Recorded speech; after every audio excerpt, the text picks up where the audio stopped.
Hi there everybody and welcome back to another video.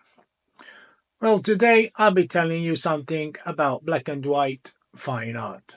And the number one reason why your black and white images are not considered fine art.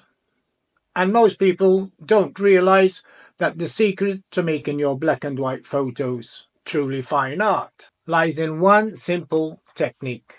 Now I'm going to show you some images that I've taken over the years, and I want you to guess why these could be considered fine art.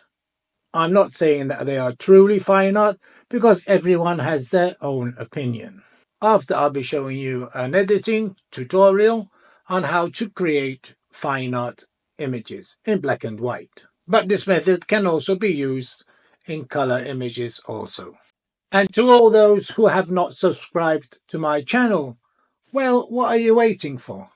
Do you want to learn how to edit black and white images and get them into a fine art level? Well, subscribe to my channel if you want to learn more. Well, hi everybody, and this is the editing tutorial part. I'll be editing this image in Adobe Camera Raw. And remember in the intro, guys, I told you to guess why my images could be considered black and white fine art. Well, I'm going to show you right now.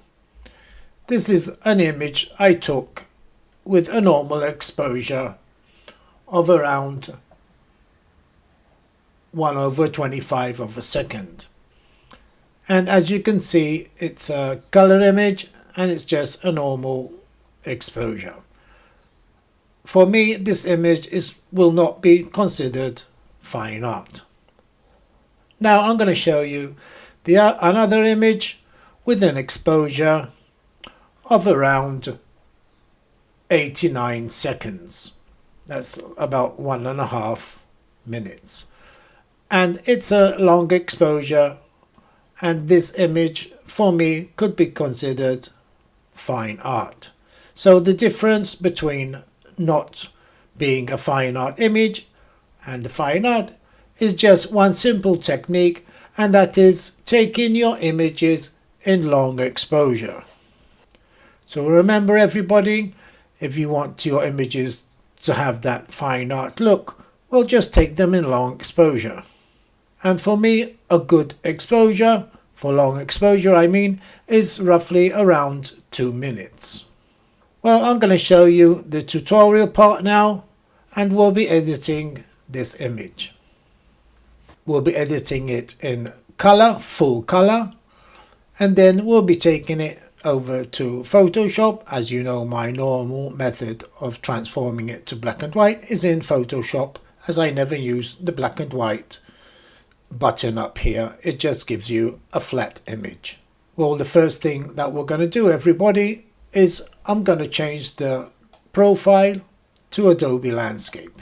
Remember, we always want our black and white images during the color part to be over saturated, which will benefit you more when you're doing masking and adjustments of the sliders. So the second thing I'm going to do is lower the highlights, which will give me more detail in the sky. And the shadows, I'm not going to leave them how they are, as this image was exposed to the right. And the next thing I'm going to do is check the histogram for any clippings. I'm going to increase the whites, and as soon as I see clippings, I just dial it down. And I do the same for the blacks. Hold down the Alt key while moving the slider, and there we don't have any clippings. I'm going to give it a touch of contrast, and I'm going to lower the exposure to even out the histogram. And now we have a perfectly balanced exposure for this image. Now the next thing I'm going to do, I'm going to give it just a touch of texture and a touch of clarity, and a bit of dehaze also. Remember guys, I'm looking for that overexposed saturation look. before turning it into color. Next, I'll be going down to the detail. I'm going to increase the sharpening to around 50. I always reduce the radius and increase the detail all the way up to 100. By holding down the Alt key on your keyboard and moving the masking slider, you can see where your sharpening will be applied, and it's going to be applied to the white parts of the image. We have no need to sharpen the sea or the sky, and there we have a very good sharpened image. Next, I'll be going down to the calibration tab, and I'll be increasing the saturation blue primary, and there we have a much more saturated image. I'm going to do the same for the red primary, and there it's very well saturated. Don't forget, we'll be turning to black and white, so no need to worry. Now from here, guys, I'll be taking it over to Photoshop, and I'm going to show you the simple method of turning it into black and white. And you're not going to find any other better method than this. So press open. And here we are in Photoshop, everyone. Now the next step from here is to go down to the adjustments layer here, the black and white circle, and just click on black and white. I'm going to play around with these sliders a bit. This is the part where I said to over saturate, and here you will see why. As you can increase each color individually to your liking. Don't over exaggerate. And I'm going to use each slider and see the difference. Double click to go back to your original position, and I just move the slider, subtle movements. I'm going to try the greens. I'm going to leave it how they are. Try the cyan. It's affecting the sky, and that's the reason for over saturating your color image. And I'm going to try the blues also. And just subtle movements. I'm going to try the magenta. It's affecting a bit in the sea, but I'm just going to leave it how it is. And here I'm going to go back down to the black and white circle, the adjustments layer, and I'm going to click on the gradient map. And here we're going to turn it into that much better black and white image instead of that flat, dull look. Go down to the drop down window and click on classic here, and there our image is turned into a much better black and white image. And here we're just going to flatten the layers here. Very simple method in Photoshop, so don't scare away from Photoshop like I always say. And we're going to take it back to Adobe Camera Raw. And we're going to click on the filter up here and click on Camera Raw filter. If you're using Lightroom, just take it back into Lightroom. And here we are in Adobe Camera Raw again. As you can see, everybody, it's already getting that black and white fine art look. And the next thing we're going to do to enhance it even further to fine art is we're going to use the sliders once again. I'm going to reduce the highlights, and we get much more detail in the sky. And here I'm going to increase just a touch of shadows.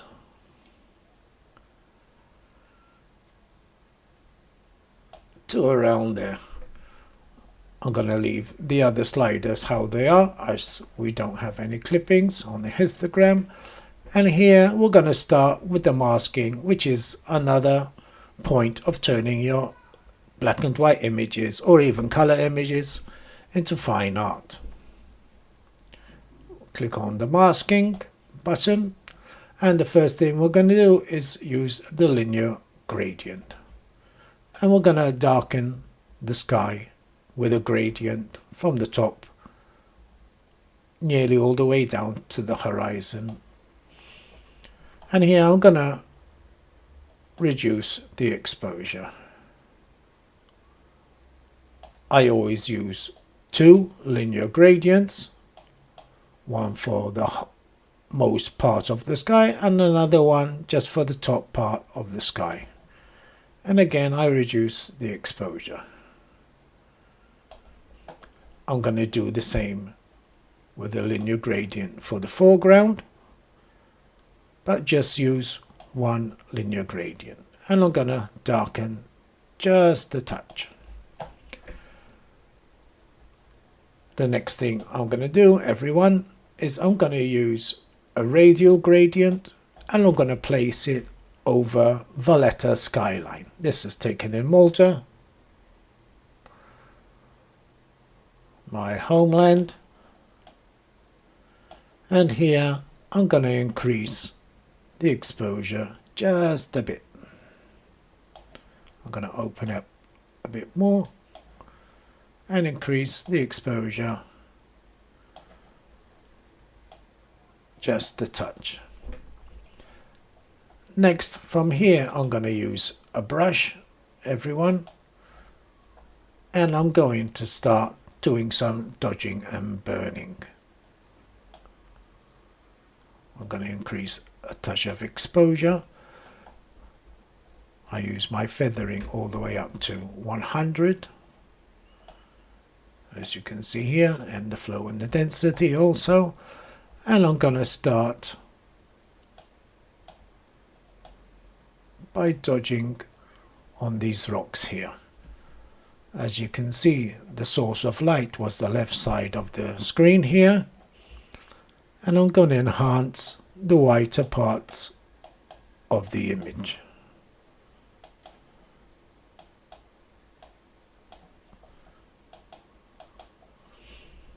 I'm going to increase a bit more exposure, don't over exaggerate. And I think I'm going to increase just a bit of whites. I'm going to show you the before and after on this bit of masking. And now I'm going to use another brush by clicking K on the keyboard, and it's going to give me a new brush, and I'm going to do some burning, and I'm going to reduce the exposure, and I'm going to place it around here. I'm going to decrease it a bit more, and I'm going to do the same for here also.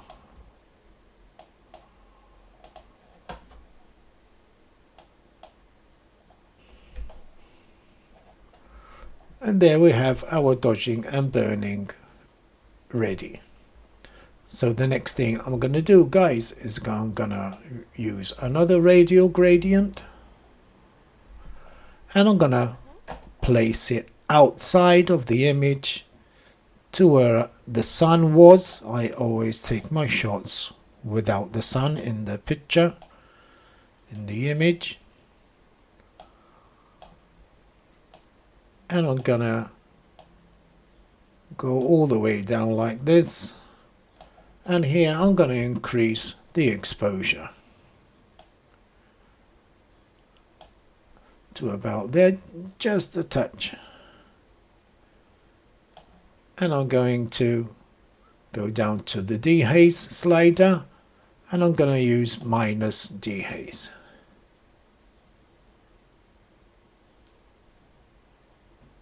To around there. We're soon ready from this image, guys. The next thing I'm going to do is use another radial gradient, and before I use this radial gradient, I always check to where I placed my previous radial gradient, because now I'll be creating a vignette, and I'll be using a natural vignette, normal editors, as you can say, make a vignette just around the middle part of the image.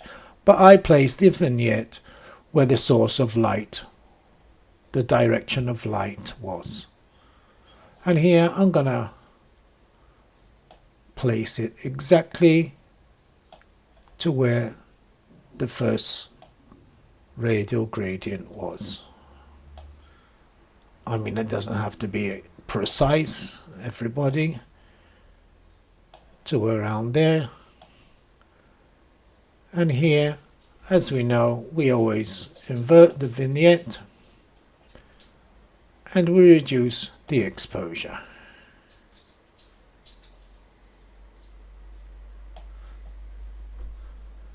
And there we have our vignette. The next thing I'm going to do is head out of the masking, everyone. And I'm going to do the last thing, which is use the curve tool. And I'm going to increase the highlights. Make sure my clipping, I don't have any clippings.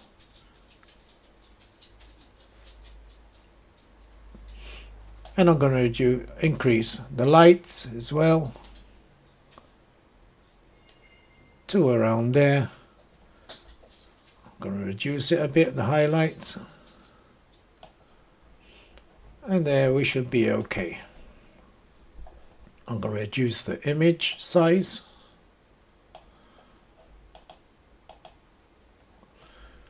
And there I think our image is about ready. I'm just going to do one more thing. I'm going to reduce a touch of exposure. And there we have it, everyone. Well, I hope you think this image is considered black and white fine art. I'm going to show you the before and after, everybody. I'm going to click P on the keyboard. And there we have the black and white image before the masking. And there we have our black and white image, which is considered black and white fine art, in my opinion. Well, thanks everyone. I hope you enjoyed the video. Make sure to hit the subscribe button, a thumbs up, and leave any comments below, and I'll make sure to answer them. Thank you everyone, and I'll see you in another video.